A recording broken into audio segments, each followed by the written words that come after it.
டக்கு டக்குன்னு சொல்லிட்டு கதையை இப்போ மூவ் பண்ணி கொண்டு போகிறாங்களோ அப்படின்னு நம்ம யோசிச்சுட்டு இருக்கும்போது அப்போல்லாம் இல்லைங்க, கஷ்டப்பட்டு இந்த வெண்ணிலாவை திருப்பி கூட்டு வந்திருக்கோம், அதுக்குள்ளே கதையை கொண்டு போனால் அப்புறம் எப்படி அப்படிங்கிற மாதிரி வந்து கொஞ்சம் இழுக்க ஆரம்பிச்சிட்டாங்க. ஸோ இப்போ அதில் வந்து பார்த்திங்க அப்படின்னா வந்து கங்கா கிட்டக்க அழுது எனக்கு அவர் வேணும், அவர் நான் இழந்துருவேணும்னு பயமாக இருக்குன்னு சொல்லும் பொழுது, நீ யமுனா கல்யாணம் பண்ணி வச்சதே உன்னுடைய சாப்டர் வந்து கிளியர் ஆகணுங்கிறதுக்காக தான் நினச்சிட்டு இருந்தேன் நான். அப்படி இருக்கும் பொழுது யாரோ ஒரு ஊர் பேர் தெரியாத பிள்ளைக்காக வந்து உன் வாழ்க்கையெல்லாம் நீ அழிச்சிக்க வேணாம். தாத்தா பாட்டிக்காக கல்யாணம் பண்ணாலும் இப்போ வந்து அவர் உன் மேலே பாசமாக இருக்காரு, நீ தான் எல்லாமே இருக்காரு. அதனால் நீ தயவு செஞ்சு இந்த விஷயத்த சொல்ல வேணாம். ராகினியாக சொன்னால் அப்போ பிரச்சனையை நம்ம ஃபேஸ் பண்ணிக்கலாம்.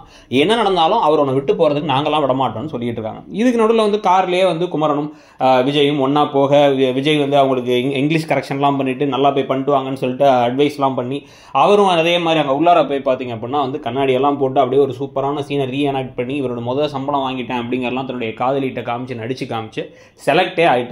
அடுத்த ரவுண்டில் இருந்து டிவியில் வர போகிறோன்னா அது இப்போதைக்கு வீட்டில் சொல்ல வேணாம், நம்ம இண்டஸ்ட்ரியில் டிவியில் வர வரைக்கும் என்ன நடக்கும்னு தெரியாது, வந்ததுக்கப்புறம் சொல்லிக்கலாம் அப்படின்னு குமரன் விஜய்கிட்ட மட்டும் சொல்லிடுறாரு.